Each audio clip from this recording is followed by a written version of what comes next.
Hello and welcome to Straight Talk. I'm Ayşe Süberker. Dozens of families across Turkey's southeast have lived with a nightmare for years. Terrorists abducting their children. But that's not the only tactic the PKK terror group has used. According to the victims' families, many unsuspecting youth were tricked and lured away, eventually ending up among the PKK's ranks. And it was that type of incident that sparked recent protests from a family demanding their son be returned. But most of their anger has been directed at the HDP, a political party that has links to the PKK terror group. Ömer Kablan has this report from Diyarbakır.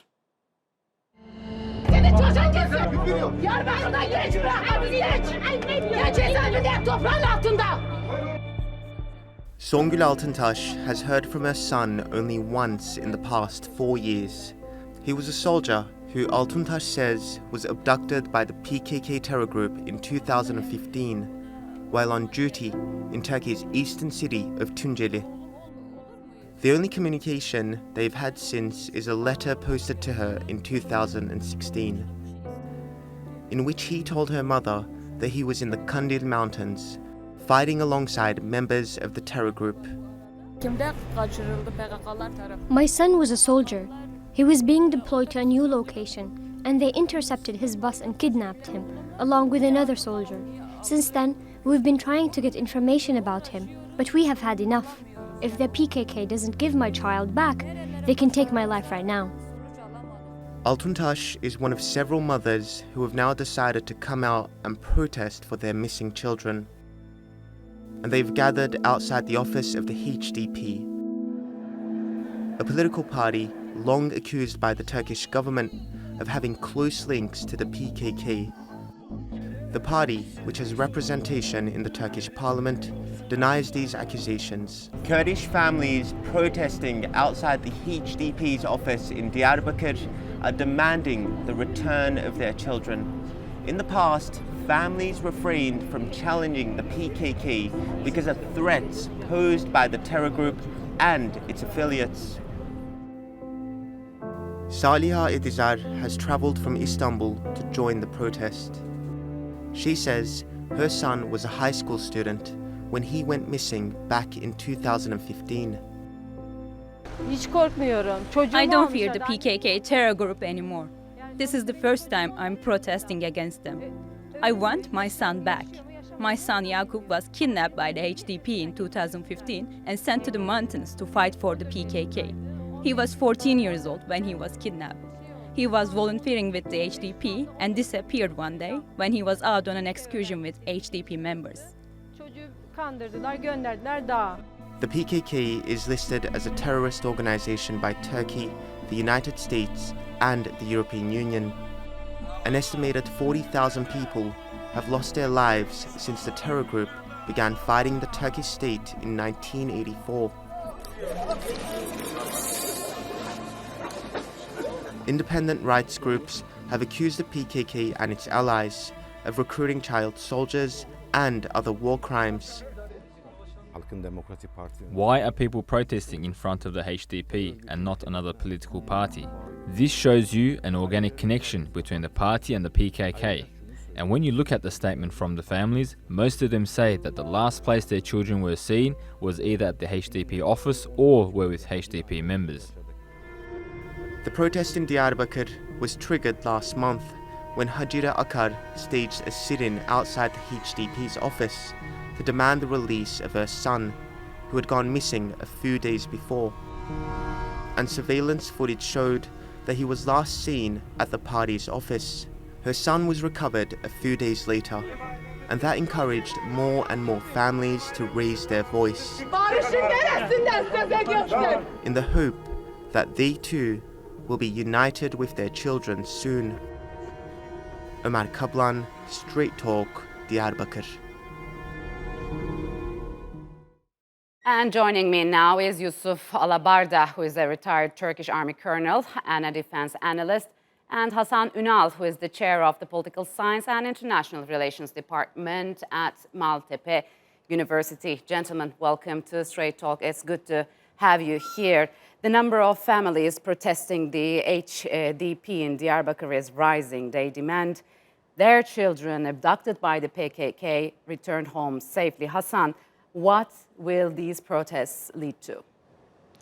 Well, we have a new situation which is developing, and it's very, very important because it's happening for the first time. The people of the region are basically turning up and knocking at the doors of the HDP headquarters in Diyarbakir, and they are demanding the return of their children, Yes, whom they know had been abducted by the PKK and whom they maintain the HDP had been instrumental in their abduction.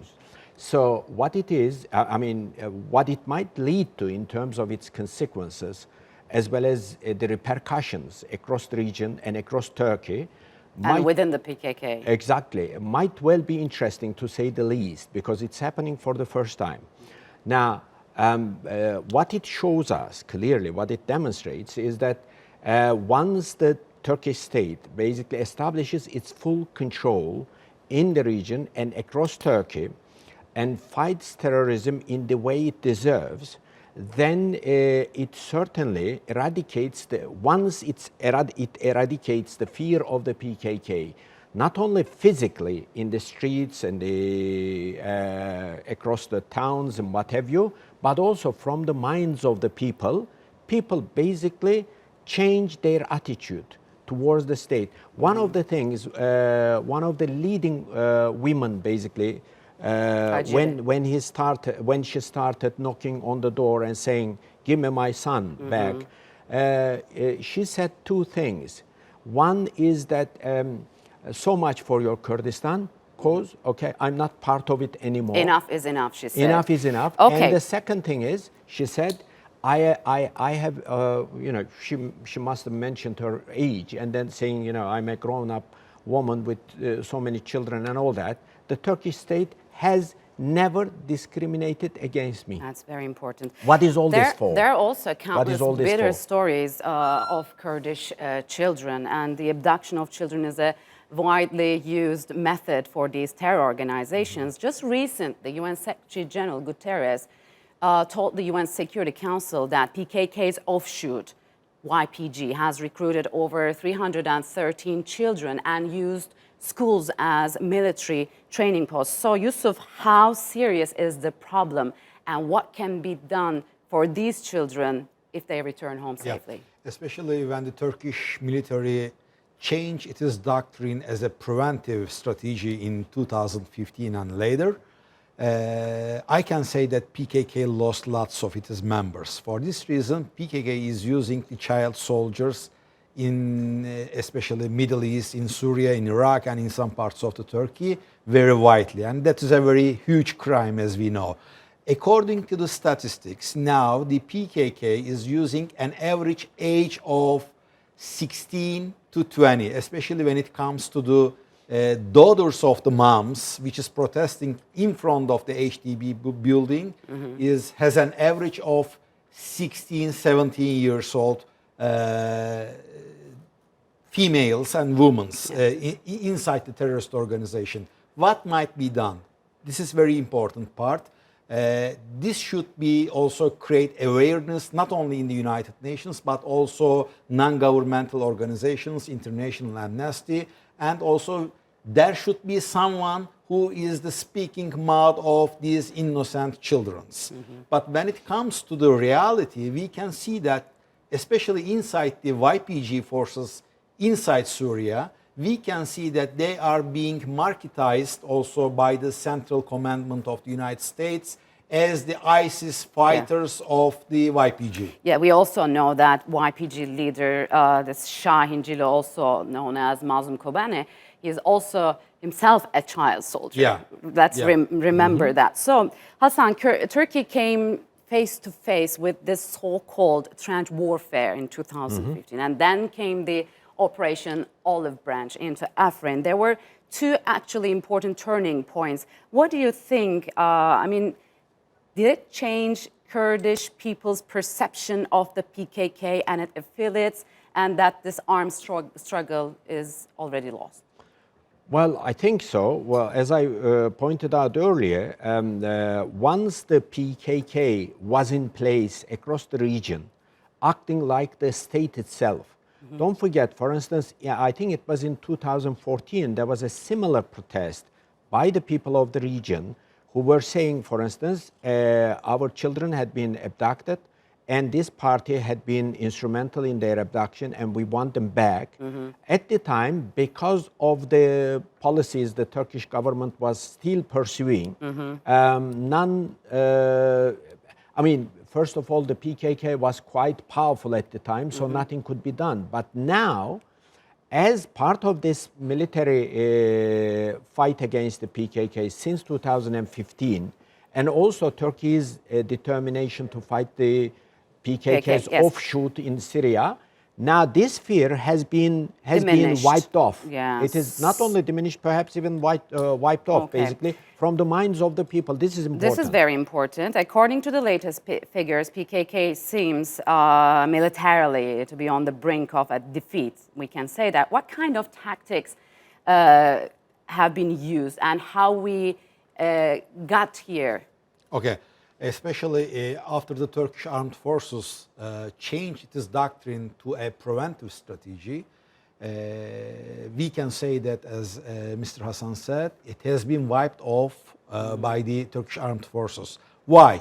It is very important. The structure of the Turkish armed forces has changed completely, and instead of conscription, it has changed all volunteer forces, so professionals went to the field. And the other issue is that the high-tech weapons, which is produced by the Turkish defense industry, also gave a huge leverage to the Turkish armed forces in order to fight against terrorism, like other Western countries fighting against terrorism. This is also very important. But what is also very important, that after the failed coup attempt, the FETÖ terror organization members excluded from the armed forces and intelligence forces. It made a great difference, right? It created a huge difference. Yeah, of course. I'm afraid we have to leave it here, gentlemen. Thank you very much for joining me on Straight Talk. Thank you.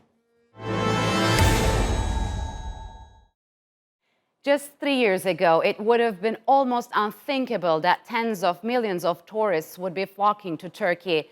After a string of terrorist attacks and a failed coup, travelers were left traumatized and potential visitors frightened. From 2015, the country's vital tourism sector saw massive losses. But after increased security measures, especially around tourist sites, a sense of safety has returned. And that has translated into 25 million tourists visiting Turkey so far this year. And as Britt Clennett reports, workers in the hospitality sector in particular are breathing a sigh of relief.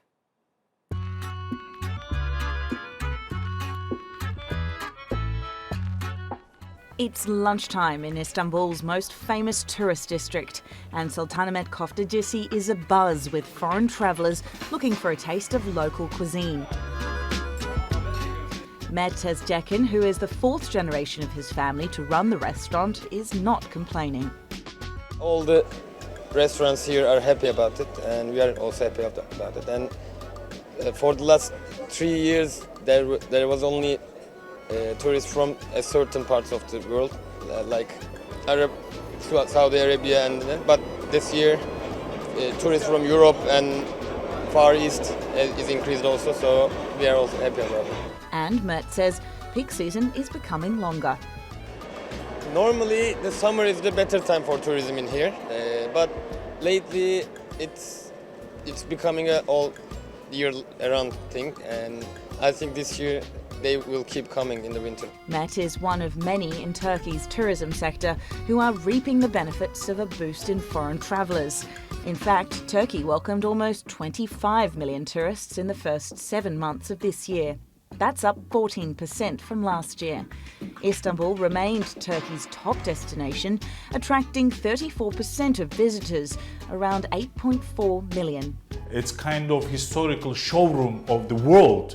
You can see some places from Romanian time, Byzantine time, Ottoman time, and it's a republic now, Turkish Republic. So 1,000 years historical places All these things when you put on all together, so it's a good value of that. And the tourists in Sultanahmet Square are making the most of that value. I really wanted to go to Cappadocia to see the hot air balloons. So we're done with that, and now we're in Istanbul for about 2 days.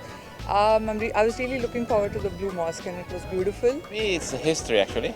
The history is really deep in time, and I think it's, as they advertise, is the connection between the East and West, and so I'm very fascinated by it. Historic sites, including the Blue Mosque, Topkapi Palace, and the Hagia Sophia, are still the most popular landmarks.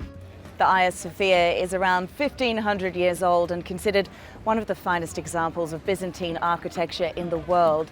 It's also one of the main reasons so many tourists flock to Istanbul each year. But after a series of deadly terrorist attacks several years ago, even this ancient wonder was struggling to lure in the travellers. Indeed, the 2016 attacks and an attempted coup that year took a big toll on tourism, slashing revenues by billions of dollars. But we wouldn't have come 3 years ago. If it's on the news, we don't tend to go to those places. No. You read about what's going on and so on, and what you got was that there is no problem. Officials are happy to see the industry, an important part of the country's economy, booming once again. It has been a difficult time for the Turkish tourism. Because of that, the number of tourists, it was reducing. And then we just quickly recovering this 25 million for 7 months. It's a good figure compared to last 3 years. And I think we will end up 50 million for totally with this year. If the crowds around Hagia Sophia are anything to go by, that target seems within reach. Britt Clennett, Straight Talk. And joining me now is Jennifer Aydu, who is the head of research at the European Travel Commission, which is based in Brussels, and Bulut Bağcı, who is the president of the World Tourism Forum, based here in Istanbul. Jennifer, Bulut, welcome to Straight Talk. It's good to have you here. So as we just mentioned in the package, we saw about 25 million tourists visiting Turkey only in the first 7 months of this year. So Bulut, what does this current trend tell us about Turkey's tourism sector in the future? So first of all, thank you very much for hosting us, because it's very important, especially in the tourism industry in Turkey. I'm pronouncing like the petroleum. Tourism is like the petroleum of Turkey. So there is no other industry that creating like huge revenue in the country. So it's very important for us, and the government knows that, and all the shareholders of the government knows that. It's very important for us. So now, as we see on the numbers, the Turkey now catch the numbers of the 2014. So you know that after the 2015 there is a dramatically, I mean, the down of the numbers because of the some. We're going to get back. Yeah. So it's very hard position, especially in the people in the tourism industry. Now we are getting numbers more. So what we can say, especially the numbers in the world, the lady knows more than good me, but the thing is, the most important thing is, especially the numbers in the world now get 5% increase. So it means now we are getting the numbers, recovering the numbers. So now we actually have especially homeworks to do lots of, especially in Turkey. I'm going to ask you about the homeworks. Yeah. So Jennifer, I mean, Turkey saw strings of terror attacks between 2014 and 17, and also we have witnessed this coup attempt, and those all dealt a heavy blow to the Turkish tourism. But how do you think Turkey managed to recover from this bumpy period, and why do you think Turkey is still preferred by the Europeans the most? I mean, Turkey at the moment is, I would say, back on track. We all witnessed how there were two main difficult periods, and if I had to mention two main things that helped Turkey recover its tourism, I would say affordability and improved perceptions. So the destination has made significant efforts to have a different view towards travelers from international travelers. And this is what we're seeing, and we will continue to see travelers from within Europe coming to Turkey, especially some of the largest ones. So we're talking about the UK or France, Italy, or even Germany. And we already witnessed last year how the flow of Chinese travelers came to a massive flow were visited Turkey. This was because of the Turkey-China tourism year, and in this sense, we're also very confident that we will see a similar performance with the Turkey-Russia tourism year. Yeah, when you compare, of course, China's population with the number of tourists visiting Turkey, it's not enough. Maybe a homework for you. Yeah, Bulut, exactly. tell me about this. I mean, despite the riches it offers, I mean, Turkey is not receiving tourists from Far East Asia. Yeah. What have you been doing? So actually, the thing is, as a World Tourism Forum, so we are visiting lots of countries. The last month, I was in Pakistan with the PM of the Pakistan, Imran Khan, and before Ethiopia, Angola, all the region that we are traveling that. So the most important thing is, you know, that there is a requirement that the tourists have to come to country. So one is the hotels, the airline companies, and the under construction of the cities, and the construction of the cities. And also, the most important thing that we see that security. If there is security, the tourists come. Without any, any infrastructure, the tourists will come and continue to come. Sure. If everything is done, but there is no security, the tourists will be cut. So it's very important. What happened, the previous question that you asked, what happened between 2017 and the 19, in the country, the stability of the security was renewed. Yes, of course, sure. Jennifer, you talk about a new type of consumers. What are they like? What are their priorities? So we have now in front of us a consumer or a traveler that has absolutely nothing to do with what we knew 10 years ago, and it will drastically change in the next 10 years to come. So this new traveler is more tech savvy, and they're more experience driven and more knowledgeable. So enabling technologies has actually given them the entire power to take control of their travel journey. So from the very beginning to the end of the travel, of the path to purchase. These travelers are ditching main tourism spots now to go off the beaten track, to go to the unexplored and to where not many people have been already. And this is actually becoming the new normal. And they want to be the first ones to share it on social media and the first ones to influence their friends and families. So this is the new type of consumer. So where Turkey stands in this new Turkey trend? is in a very good position in this sense because travelers are no longer looking for the typical sun and beach holidays that they can find in many destinations in Europe. But as I mentioned earlier, affordability is one of the key strengths of Turkey in this case, with the weaker Turkish lira. And on top of this, there are many regions that are still unexplored and that have a huge potential to attract many travelers from all around the world. And then comes this sustainable tourism. Could you briefly tell us how sustainable tourism is different than classic tourism, and also where Turkey stands at this sustainable tourism? And maybe, Bulut, you can also add something to that too. So the sustainable tourism, we can give the good example from Spain. Because when we talk with the Minister of Spain, the first, okay, we are going to organize World Tourism, the first question came to me, okay, but we don't need tourists. So how we can operate the tourist who is coming to country, how they cannot damage the products? Because these are the cultural and historical products. Sure. So they don't have to damage the products. So the most important thing that Turkey will face in next years, the destroy of the tourism. Yes. Because do you have plans to counteract this? So actually, it's very important because we are presenting the reports to all the shareholders in the government.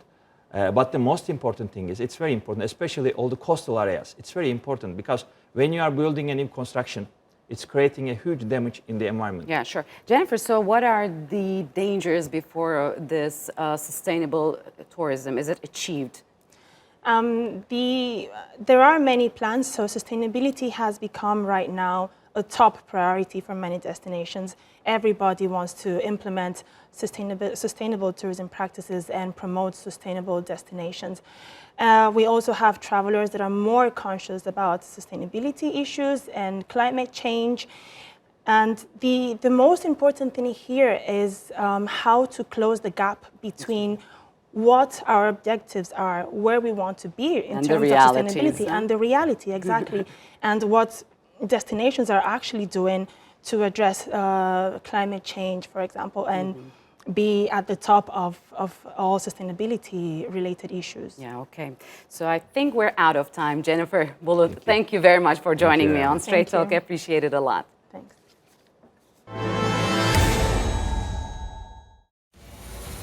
And that's all for this edition of Straight Talk with me, Ayşe Süberker. If you've got any comments, do share them with us on Twitter with the hashtag Straight Talk. Also, don't forget to subscribe to our YouTube channel.